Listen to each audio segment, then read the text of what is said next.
حتى أهل البدع والأهواء، أهل البدع العقائدية وأهل البدع السياسية. أنا أقول بيننا وبينكم السلف، بيننا وبينكم الكتب، كان فيقول البدع بيننا وبينكم. بسم الله الرحمن الرحيم. الحمد لله الذي أرسل رسوله بالهدى ودين الحق ليظهره على الدين كله وكفى بالله شهيدا. أشهد أن لا إله إلا الله وحده لا شريك له إقرارا به وتوحيدا، وأشهد أن محمدا عبده ورسوله صلى الله عليه وعلى آله وسلم تسليما مزيدا لا نبي بعده. Ikhwani fid din, a'azzani wa a'azzakumullah jami'an wa barakallahu fikum.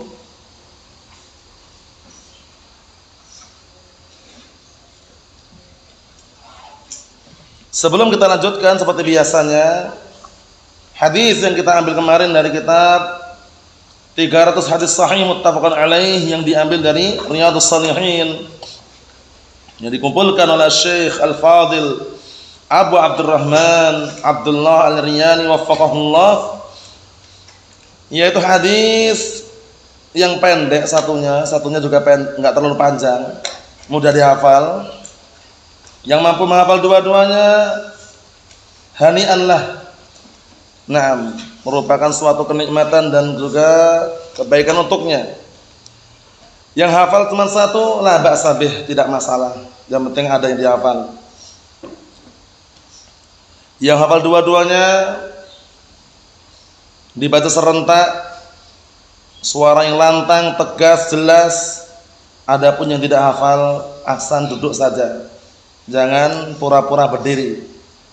Tafadhalu barakallahu fiik.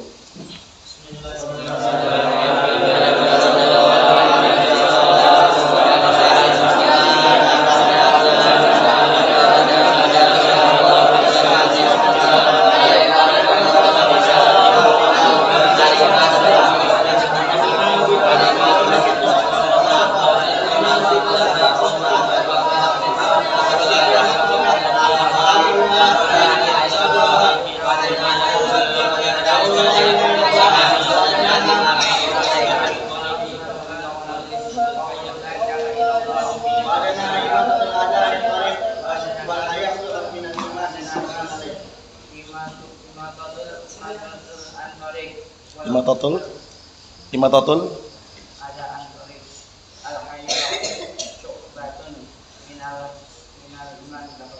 Naam, ahsantum barakallahu fiik, a'anakumullah. Yang hafal satu tafaddalu.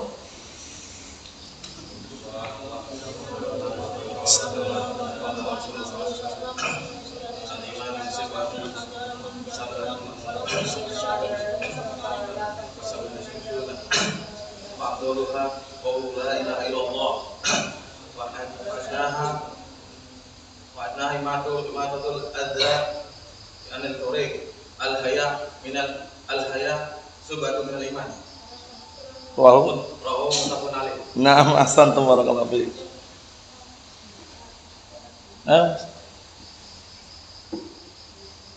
Menghafal enggak tadi? Ada dua, satu pendek, ada dihafal di mana? Kalau panjang enggak masalah, kalau pendek dihafalkan. Jangan milih yang panjang, pendek itu mudah itu. Ayo.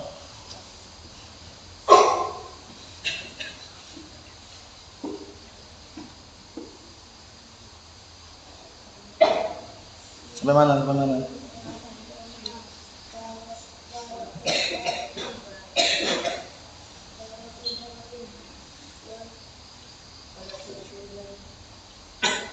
Walau firsina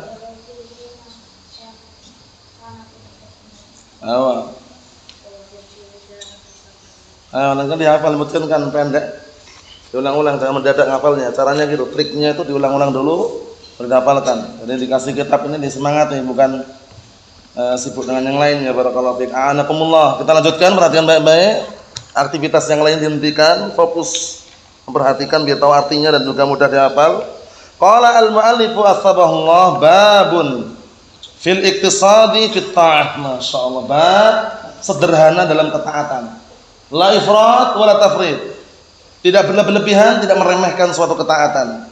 Berlebihan haram, meremehkan juga haram. Tapi la ifrat wala tafrid. Ifrat berlebihan, tafrid meremehkan. Lihat ini, babun fil iktisad fit ta'ah. Bab sederhana dalam ketaatan. Sederhana bukan berarti enggak berbuat ketaatan. Maksudnya sederhana itu semampunya. Allah Ta'ala mengatakan dalam Al-Quran Karim, fattaqullaha mastata'tum. Bertakwalah kalian semuanya kepada Allah Ta'ala semampu kalian. Kemudian juga Allah Ta'ala mengatakan, la yukallifullahu nafsan illa wus'aha. Tidaklah Allah Ta'ala membebankan suatu jiwa kecuali yang dia mampu saja. Kemudian Allah Ta'ala juga berfirman, yuridullahu bikumul yusra wa la yuridu bikumul usra. Allah Ta'ala inginkan pada kalian kemudahan, dan Allah Ta'ala tidak menginginkan pada kalian sesuatu yang susah atau sulit. Makanya kalau dalam beribadah jangan takalluf. Hatta dalam masalah ibadah takalluf gak boleh, berlebihan dalam ibadah. Ingat kisah yang sering ana sebutkan, hadisnya sahih, muttafaqun alaih. Dahulu ada 3 orang di zaman Rasulullah SAW, disangkan baik ya. 3 orang ini karena merasa ibadahnya sedikit, mamnya. Akhirnya 3 orang ini bertanya kepada sebagian istri-istri Rasulullah sallallahu alaihi wa ala alihi wasallam. Nah, datang kepada ila ba'di azwajin Nabi sallallahu alaihi wasallam, datang kepada sebagian istri Rasulullah sallallahu alaihi wasallam. Ngapain datang ke sana? Bertanya bagaimana ibadahnya Rasulullah sallallahu alaihi wasallam. Bayangkan itu. Para sahabat semangat ibadah, tapi lihat, orang kalau cuma bermodalkan semangat saja tapi tidak mencocoki sunnah, enggak diterima. Kita lihat bagaimana kisahnya. Akhirnya setelah dikabarkan Rasulullah itu ibadahnya demikian dan demikian. Akhirnya bagaimana 3 sahabat ini? Ka'annahum taqalluha. Seakan-akan para sahabat ini menganggap kecil, menganggap sedikit ibadah yang mereka lakukan. Akhirnya 3 orang ini semuanya sumpah. Yang satunya mengatakan wallahi la asumanna nahar wa la uftir. Demi Allah, aku akan puasa terus, gak mau buka. Puasa bagus atau tidak? Bagus. Tapi kalau gak mau buka, nah ini orang kalau cuma bermodalkan semangat ibadah tapi tanpa didasari dengan dalil, tanpa didasari dengan syariat, nggak diterima. Bayangkan, yang satunya mengatakan wallahi, demi Allah, la aqumanna al-laila wa la anam. Demi Allah, aku akan sholat malam terus, nggak mau tidur. Sholat malam terus, nggak tidur. Bayangkan, sholat malam bagus atau tidak? Bagus. Tapi nggak tidurnya ini loh. Paham ya? Yang ketiga, wallahi la atazawwajun nisa. Yang ketiga dia mengatakan, demi Allah aku tidak akan menikahi wanita. Kenapa tidak mau menikahi wanita? Sibuk dengan ibadah gitu loh, pengennya itu. Ternyata kabar ini sampai kepada Rasulullah SAW. Akhirnya Rasulullah SAW pun keluar seraya berkata, antumul ladzina qultum kadza wa kadza. Kalian tadi yang mengatakan seperti ini, demikian. Akhirnya Rasulullah SAW mengatakan, wallahi, demi Allah, inni la akhsyakum billah wa atqakum lah. Demi Allah, sungguh aku adalah orang yang paling takut kepada Allah Ta'ala dan paling bertakwa kepada Allah Ta'ala. Walakinni asum wa uftir. Bayangkan, tapi aku puasa dan buka, kata Rasulullah SAW. Wa aku ma'anam, dan aku pun juga sholat malam. Begitu pula tidur juga. Wa atazawwajun nisa, dan aku juga menikahi wanita. Ya. Syafaqallah. Paham ya? Nah, barakallahu fiik, seperti itu. Akhirnya di akhir hadis apa kata Rasulullah SAW? Man raghiba an sunnati falaysa minni. Barang siapa yang benci terhadap sunnahku, maka dia bukan termasuk bagianku. Kenapa benci di sini? Coba bayangkan. 3 orang itu semuanya pengennya semangat ibadah. Tapi lihat, karena tidak didasari oleh syariat, hati-hati ini. Rasulullah SAW melarang. Karena Rasulullah aja puasa dan beliau buka gitu loh. Beliau sholat malam dan beliau juga tidur. Beliau juga menikahi wanita. Makanya kalau dalam masalah ibadah ini jangan sampai antum lupa hadis, fa'ati likulli dzi haqqin haqqahu. Berikanlah setiap memiliki hak itu haknya. Hak mata ketika capek, lelah, istirahat. Paham ya? Hak badan ketika letih, lelah, istirahat. Jangan dipaksakan. Suatu ketika ada seorang wanita sahabiyah, dia sampai ketika sholat itu sampai memasang tali dipasang, biar nanti kalau sholat itu misalnya lemas tangannya gini, Terangkan, enggak mau istilahnya biar bagaimana caranya dia tetap ibadah terus dulu ya. Rasulullah marah melihat keadaan seperti itu. Alaikum bima tufiqun katanya. Ada apa ini? Apa-apaan ini? Wajib atas kalian yang kalian mampu saja. Bayangkan itu. Jadi dalam masalah ibadah pun takaluf enggak boleh ya. Nah, di dalam masalah ibadah upayakan ada dasarannya, yaitu Al-Qur'an dan As-Sunnah, iman nas. Nah, barakallahu fiik. Ataupun istinbad dalil yang jelas ada dalilnya. Ibadah tauqifiyah. Al-ibadatu tauqifiyatun, ibadah itu tauqifiyah, terhenti di atas dalil. Jadi jangan sampai antum dan kita membangun ibadah di atas kebatilan, di atas kebid'ahan, jangan. Tapi bangunlah ibadah di atas Al-Qur'an dan As-Sunnah. Bayangkan, bermodalkan semangat, mau puasa terus kata enggak mau buka. Mau sholat malam terus enggak mau tidur. Mau sibuk ibadah enggak mau nikah. Ternyata keliru. Kenapa? Karena hanya bermodalkan semangat tanpa dalil. Makanya kita sebagai seorang sunni salafi jangan pernah marah kalau antum ditanya salahmu mana. Paham ya? Antum melakukan seperti ini salahmu mana? Antum mendidik anak-anak antum, mendidik putra dan putri antum seperti caranya seperti ini salahmu mana? Ditanya seperti itu jangan marah, emosi. Dikit-dikit salaf, dikit-dikit salaf. Memangnya semua perkara harus ada salafnya. Lah katanya sunni salafi. Kalau salafi ditanya salafnya mana, jangan marah. Salaf itu nisbah kemana? Nisbah kepada para salaf pendahulu kita. Sahabat pernah nggak melakukan perbuatan tersebut? Nggak pernah. Tabi'in nggak pernah juga. Atba'ut tabi'in nggak pernah juga. Kalau nggak pernah, tinggalkan.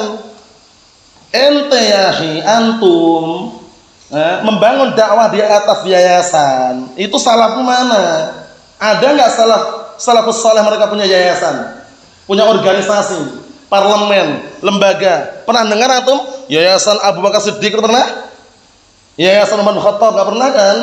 Yayasan Utsman bin Affan, Yayasan Ali bin Abi Thalib, Yayasan Imam Ahmad bin Hanbal, Yayasan Ibnu Sirin enggak pernah kan? Nah, makanya di dalam membangun ibadah di atas dalil barakallahu fi. Paham ya? Antum sekarang ketika membangun suatu metode cara dalam mendidik kaum muslimin, mendidik anak-anak lelaki maupun wanita, upayakan metode tersebut ditempuh oleh para salaf. Kenapa demikian? Karena kalau yang kita tempuh di jalannya para salaf, tenang. Itulah yang namanya salafi. Ditanya salafnya mana kok merengut wajahnya, emosian dia. Paham ya? Dikit-dikit salaf, dikit-dikit salaf. Memangnya segala sesuatu harus ada salafnya. Lah ini ibadah. Ibadah. Kalian kan mengatakan ibadah, ya kan? Kalau ibadah itu ya harus dibangun di atas dalil. Kemudian setelah itu tanya, ada nggak pendahulu kalian dalam melakukan hal seperti ini? Paham ya? Yang penting kan ibadah, nggak bisa. Sekarang antum memperingati Maulid Nabi itu salafnya ada nggak? Itu loh. Itu kan bagus kata mereka. Ya salafnya ada tidak? Paham ya? Kalau nggak ada salafnya tinggalkan, selesai. Nah, maksudnya bagaimana? Maksudnya kalau tidak ada salafnya, otomatis para salaf itu kan membangun amalan mereka kan di atas dalil gitu loh. Nah, kalau para salaf aja nggak melakukan, paham ya? Yang mereka anggap itu perkara bagus, para salaf juga nggak melakukan, para sahabat bahkan Rasulullah SAW juga tidak melakukan, paham ya? Otomatis apa? Amalannya mardud, tertolak. Man amila amalan laisa alaihi amruna fahuwa raddun. Barang siapa yang beramal dengan suatu amalan yang tidak ada tuntunannya dari kami, maka amalan tersebut tertolak. Kita ambil hadisnya biar tambah semangat. Ibadah boleh semangat, tapi jangan berlebih-lebihan. Mampunya sholat malam 3 rakaat ya 3 rakaat. Paham ya? Jangan langsung 11 rakaat sudah itu enggak pernah sholat sama sekali. Nah, kita lihat. An Aisyah radhiyallahu anha, anna Rasulullah sallallahu alaihi wasallam qala, "Idza na'asa ahadukum wa huwa yusalli falyarqud hatta yadhhaba anhu an-naum, fa inna ahadakum idza shalla wa huwa na'isun la yadri la'allahu yastaghfiru fayasubbu nafsah." Muttafaqun alaih. Masyaallah, hadisnya bagus sekali ini ya. Kita simak baik-baik. Dari hadisnya Aisyah ummul mukminin radhiyallahu anha, Ummi Abdullah, bahwasanya Rasulullah SAW bersabda, "Idza na'asa ahadukum," yang tidak tahu artinya diartikannya, apabila salah seorang di antara kalian ngantuk. Na'asa itu ngantuk, paham ya? Ngantuk itu kalau dalam bahasa Arab namanya na'san. Na'san itu ngantuk, itu muqaddimatun naum. Paham ya? Muqaddimatun naum itu pembukaan tidur. Jadi orang kalau sebelum tidur biasanya ngantuk dulu. Kalau enggak ngantuk ditidurkan enggak bisa. Ya cuma baring-baring ini aja, lama-lama ngantuk, datanglah tidur. Namanya apa? Na'sa, nu'as. Paham ya? Nah, barakallahu fiik. Ada hadis yang masyhur tapi hadisnya kalau tidak salah palsu. Idza ja'akumun nu'as fa'akrimuh. Idza ja'akumun nu'as fa'akrimuh. Apabila datang pada kalian nu'as, rasa ngantuk, muliakanlah ngantuk tersebut. Dengan apa muliakannya? Memejamkan mata, tidur. Hadisnya palsu. La asralahu, tidak ada asal usulnya. Itu dulu ketika di Damat, Syekh kalau tidak salah nukilkan itu. Hadisnya apa? La asralahu, tidak ada asal usulnya. Idza ja'akumun nu'as fa'akrimuh. Apabila datang rasa ngantuk pada diri kalian, muliakanlah ngantuk tersebut. Akhirnya banyak orang yang tidur gitu ya. Paham ya? Lagi talim tidur misalnya, lagi sholat tidur. Kalau pas lagi kalau ngantuk dalam posisi sholat, batalkan dulu. Hilangkan rasa ngantuk dulu, mungkin dengan wudu atau duduk sejenak. Paham ya? Jangan antum posisi sholat tidur ngantuk. Lah kenapa ini? Lihat nih, kita lihat ya. Idza na'asa ahadukum, apabila salah seorang di antara kalian ngantuk, wa huwa yusalli, dalam keadaan dia salat, falyarqud, maka hendaknya dia tidur dulu. Paham ya? Tidur dulu, tapi dikondisikan tidurnya jangan sampai melebihi waktunya, cuman tidur sejenak aja untuk hilang rasa ngantuk. Hatta yadhhaba anhu naum, sampai hilang dari dia rasa tidur. Paham ya? Ya sudah tidur sebentar, kemudian hilanglah rasa tidur tadi, maksudnya apa? Hilang rasa ngantuk tadi itu. Fa inna ahadakum idza shalla wa huwa na'isun, dikarenakan salah seorang di antara kalian apabila salat dalam keadaan dia na'is, dalam keadaan dia ngantuk, diterjemahkan itu yang enggak tahu ya. La yadri la'allahu yastaghfiru fa yasubun nafsah, dia enggak tahu, bisa jadi dia istighfar, pengennya minta ampun, ya Allah ampunilah aku, ternyata dia malah mencaci maki dirinya. Ya Allah, musnahkan aku ya Allah, hancurkan aku ya Allah, ngantuk. Orang ngantuk itu enggak terkontrol, enggak terkondisikan keadaannya. Dia pengennya mau minta ampun, ya Allah ampunilah hambamu ya Allah, karena ngantuk dia malah apa? Yasubun nafsah, malah mencaci maki, menghina dirinya sendiri. Ya Allah, hancurkanlah hambamu ya Allah, musnahkanlah hambamu ya Allah, ngantuk. Paham ya? Makanya ketika ngantuk, dalam hadis ini menunjukkan bahwasanya ketika benar-benar ngantuk, tidak bisa terkondisikan lagi, suruh dia tidur sejenak. Paham ya? Nah, biar apa? Biar hilang rasa ngantuk tersebut, baru dia sholat. Khawatir kenapa? Khawatir dia sholat dalam kondisi ngantuk, akhirnya dia pengennya istighfar, dia nggak tahu ternyata dia mencaci maki dirinya sendiri. Bisa dipahami insyaallah? Mabhum insyaallah, teman-teman? Naam. Sama ya? Lagi banyak yang sakit pilek sama barakallahu fiik atau semisalnya ya. Syafakumullah. Paham ya? Lagi musim-musimnya nih, jadi sabar ya. Nah, dikondisikan karena banyak yang sekarang lagi pada pilek, lagi batuk, tapi ya sabar. Paham ya? Nanti barakallahu fiik akan kita lewati beberapa poin pembahasan seputar sabar ketika ditimpa suatu sakit atau penyakit yang semisalnya. Yang jelas syahidnya di sini barakallahu fiik, kalau orang lagi ngantuk dalam kondisi dia salat, jangan larutkan salat dalam kondisi ngantuk. Karena apa? Khawatirnya tadi itu, dia inginnya istighfar malah mencaci maki dirinya sendiri. Paham? Naam. Orang salat ngantuk ya jangan. Ini terkhususkan yang anak amati, anak perhatikan, walaupun nggak semuanya salat subuh. Kalau pada pesantren, santri itu biasanya salat subuh atau yang semisalnya itu salat subuh, upayakan dikondisikan. Matanya full. Nah, itu ya. Jangan sampai merem dari awal takbir pertama Allahu Akbar merem sampai salam enggak terasa. Orang udah pada salamnya sujud ya. Gimana? Khusyuk atau tumaninah katanya. Bablasan khusyuknya. Orang udah salam masih sujudnya. Allahul musta'an, dikondisikan ya. Nah, barakallahu fiik. Maksudnya tidur sini bukan tidur dalam sholat. Kalau dia ngantuk, tidur dulu. Ya, sejenak, hilang rasa ngantuknya baru sholat, bukan tidur di dalam sholat. Itu keliru pemahamannya kalau tidur dalam sholat. Paham ya? Nah, tidur kok di dalam sholat gimana? Sholat kok tidur, dan keliru. Tapi sholat itu ketika dia ngantuk, batalkan sholatnya. Dia tidur sejenak sampai hilang rasa ngantuknya. Tapi dikondisikan jangan sampai kebablasan waktunya. Setelah itu dia baru bangkit sholat, hilang rasa ngantuknya. Bisa dipahami ya? Jangan langsung antum nekat sholat dalam kondisi ngantuk. Itu biasanya banyak sekali. Imam enggak baca bacaannya. Imam tadi itu inginnya istighfar malah mencaci maki dirinya sendiri. Allahul musta'an. Hadisnya muttafaqun alaih. Kita sebutkan sedikit seputar Aisyah ummul mukminin radhiyallahu anha. Beliau adalah sahabiyah jalilah istri Rasulullah SAW. Dari kalangan istri-istri Rasulullah SAW yang dinikahi dalam kondisi masih gadis, Aisyah Ummul Mukminin radhiyallahu anha. Paham ya? Beliau menikahinya ketika usia 6 tahun. Kemudian dukhul ketika usia berapa? 9 tahun. Mendapatkan atau beliau berkunyah Ummu Abdullah tapi tidak punya anak namanya Abdullah. Paham ya? Gelar yang barakallahu fiik sangat mulia, Ummul Mukminin Aisyah radhiyallahu anha. Beliau termasuk sahabiah jalilah yang paling banyak periwayatan dari Rasulullah SAW. Coba bayangkan, dari kalangan istri-istrinya yang banyak tersebut, itu yang alimah, yang berilmu dan juga faham betul mengenai agama Rasulullah SAW, agama Islam ini. Nah, siapa? Aisyah Ummul Mukminin. Lah Khadijah, bagaimana Khadijah bintu Khuwailid? Kalau kita lihat dari awal-awal perjuangan agama Islam, memang Khadijah bintu Khuwailid afdal. Dilihat dari awal perjuangan Islam ya. Karena siapa yang menghibur waktu Rasulullah SAW menerima wahyu pertama kali? Siapa yang menghibur?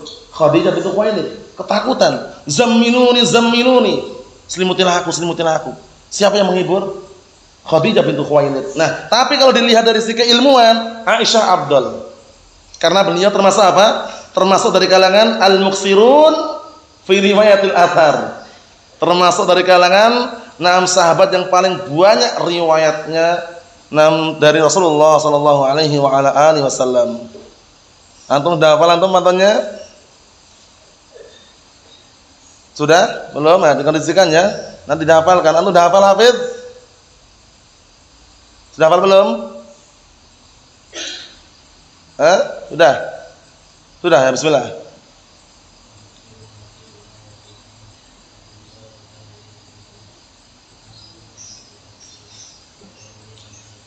Naam, ahsanta barakallahu fi. Dihafalkan itu ya. Itu hampir setiap hari ketemu tak tanyain, biar melekat di benak antum. Ada faedah namanya kullama takarrar. Semakin diulang-ulang semakin melekat. Itu seharusnya ya. Seharusnya semakin diulang-ulang semakin melekat. Jadi yang belum hafal dihafalkan, dikondisikan. Paham ya? Nah, barakallahu fi. Ini ana sebutkan kurang lebih udah berapa kali Ihsan? 1000 kali kurang lebihnya. Paham ya? Pantun yang sangat bagus sekali terkumpul padanya apa? Nama-nama sahabat yang paling banyak riwayatnya, di antara Aisyah Ummul Mukminin Ummi Abdullah radhiyallahu anha. Beliau pernah dituduh berzina. Yang menuduh adalah kelompokan dari kalangan orang-orang munafikin. Paham ya? Jadi pimpinan Abdullah bin Ubay bin Salul, Raisul munafikin, pemimpinnya orang-orang munafik, Abdullah bin Ubay bin Salul. Paham ya? Dituduh Aisyah berzina dengan siapa?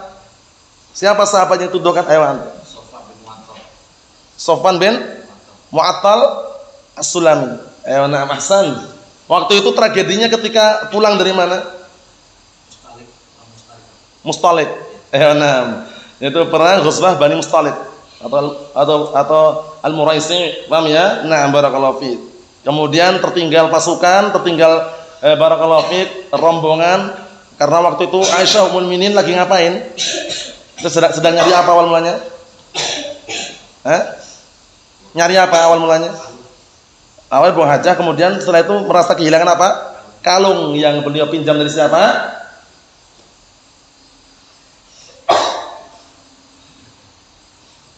Dari siapa? Asma bintu Abu Bakar, saudarinya.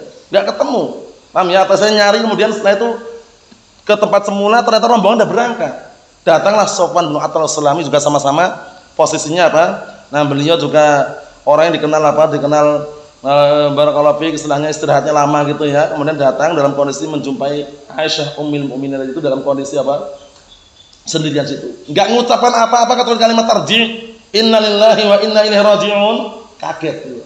Kok sendirian? Paham ya? Rombongan udah pulang, tandunya dibawa. Karena waktu posisi Aisyah Ummul Mukminin masih usianya masih kecil dan juga ringan gitu loh ya. Sehingga orang-orang mengira di dalam tandu itu ada Aisyah gitu loh.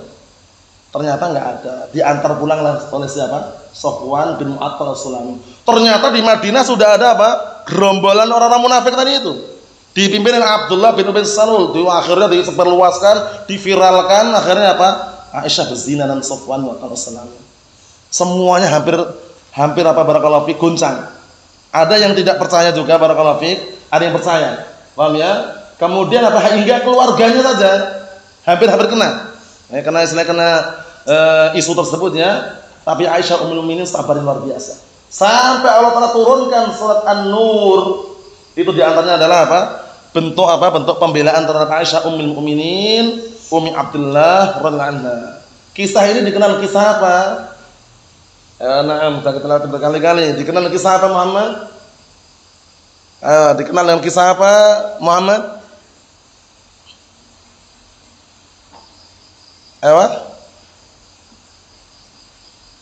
Labas. Dikenal dengan kisah apa? Hafidh. Dikenal dengan kisah apa? Barakallahu fi Akh Amir. Labas. Dikenal dengan kisah apa Mas Ahmad? Akh Ahmad. Benar. Dikenal dengan kisah apa? Akh Hasan. Qisatul Ifki. Ingat Qisatul Ifk. Paham ya? Kalau antum melihat surat An-Nur, antum baca, wah, mengharukan sekali. Sabarnya luar biasa. Dicuaci maki, dihina oleh orang-orang munafikin, kemudian barakallahu fi. Intinya apa barakallahu fi? Intinya tuduhan-tuduhan yang sangat keji, tuduhan berzina keji. Nah, siapa yang menerima kabar ini? Syiah Rafidhah. Syiah Rafidhah itu paling enggak suka itu. Paham ya? Ummul Mukminin harus dikasih hukuman karena berzina. Bayangkan, yang menerima Syiah Rafidhah apa tersebut. Allahul musta'an. Ikhwani fid din, azza wa jazakumullah barakallahu fikum. Itu hadis yang pertama yang kita baca. Kita ambil satu lagi karena ada kaitannya dengan sebelumnya. Qala al-mu'allif asbahullah babun al-muhafadzah 'alal a'mal, bab senantiasa menjaga amalan-amalan. Jadi antum beramal dengan suatu amalan dijaga. Maksudnya apa? Continue. Berkesinambungan. Continue, berkesinambungan terus-menerus. Walaupun sedikit. Antum mampunya salat malam cuma 3 rakaat, la ba'sa. Tapi dijaga terus biar continue. Paham ya? Inilah amalan yang paling Allah Ta'ala cintai sebagaimana datang dalam hadis yang sahih, muttafaqun alaih. Hadisnya siapa? Aisyah Ummul Mukminin radhiyallahu anha. Apa kata Rasulullah SAW?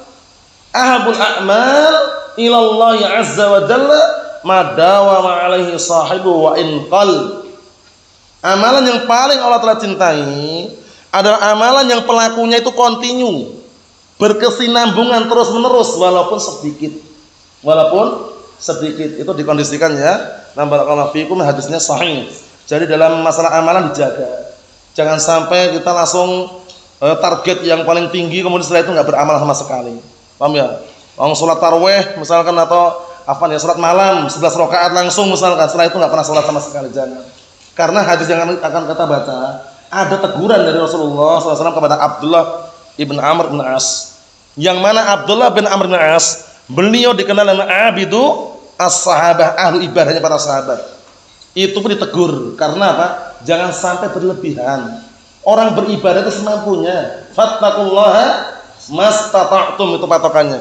Bertakwalah kalian semuanya kepada Allah Ta'ala semampu kalian. Wa ma amartukum bihi fa'tu minhu mastata'tum. Dan apa-apa yang aku perintahkan kepada kalian, kerjakanlah semampunya. Kita lihat hadisnya. An Abdullah bin Amr ibn al-As radhiyallahu anhuma. Qala Rasulullah SAW, ya Abdullah, la takun misla fulan, kana yaqumul lail fataraka qiyamal lail. Muttafaqun alaih. Masyaallah. Ini dua-duanya aja mudah dihafal ya. Upayakan besok kalau bisa hafal dua-duanya bagus, hani'an lahu. Paham ya? Tapi kalau cuma satu ya enggak masalah, yang penting ada yang dihafal. Kita lihat, kita terjemahkan. Dari hadisnya Abdullah bin Amr bin As radhiyallahu anhu.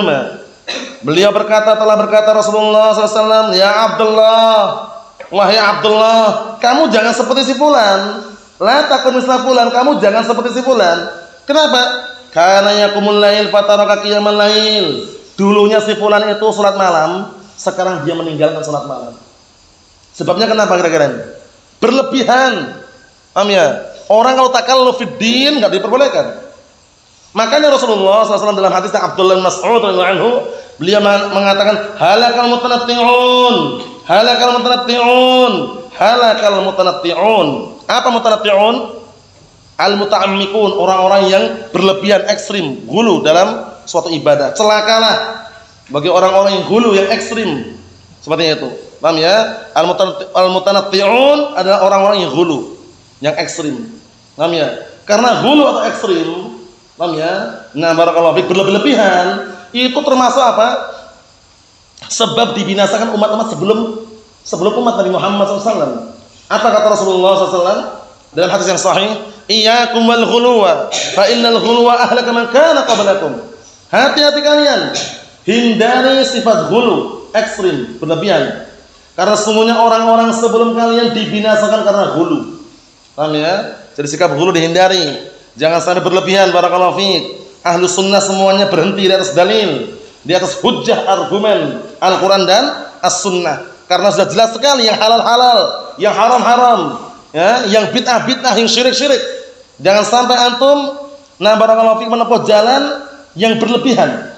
Karena umat ini umat pertengahan. Pertengahan dalam artian bagaimana? Umat pilihan. Yang mereka sandarannya Al-Quran dan As-Sunnah. Wa kadzalika ja'alnakum ummatan wasata. Dan demikianlah kami menjadikan kalian umat pertengahan, adlan khiyara, adil pilihan. Masya Allah, la ifrat wala tafrid, tidak berlebihan, tidak pula meremehkan. Semuanya tegak dengan hujjah. Antum ketika memvonis si fulan kafir, hujjah ada, argumen ada. Ketika antum memvonis si fulan hizbi, mubtadi', hujjah ada, argumen ada. Jangan cuma abal-abalan. Paham ya? Jangan cuma si fulan mubtadi', si fulan hizbi. Semuanya ada batasannya di dalam syariat. Ada dalilnya atau tidak, hujjahnya punya atau enggak. Kalau dia enggak punya hujjah wala argumen, cuma ikut-ikutan, jangan. Paham ya, barakallahu fiik? Karena semuanya apa? Kita memahami Al-Qur'an Sunnah berdasarkan pemahaman para salafun salih. Nah, pemahaman itu kita ambil dari siapa? Dari para ulama warasatul anbiya, pewaris para nabi. Jadi kalau kita belum punya kapasitas dan belum punya ilmunya, enggak ada hujjah atau argumen, paham ya? Tanya kepada para ulama, para masyaikh al-sunnah wal jamaah. Karena di sana ada dua ketentuan dan mawani', penghalang-penghalang. Orang kelihatannya melakukan perbuatan kekufuran langsung antum vonis kafir. Lihat dulu, jangan-jangan dia bodoh, jangan-jangan dia terpaksa, jangan-jangan dia lupa, jangan-jangan dia keliru. Namanya mawani' takfir, penghalang-penghalang untuk divonis kafir. Paham ya? Semuanya diletakkan pada tempatnya. Nah, semuanya apa? Dikondisikan, diletakkan pada apa? Pada tempatnya. Jangan sampai berlebihan ekstrim. Mafhum, Abdullah? Wa na'am barakallahu fiikum. Dikondisikan. Ikhwani fid din, azza wa jalla, barakallahu fiikum. Seperti itu.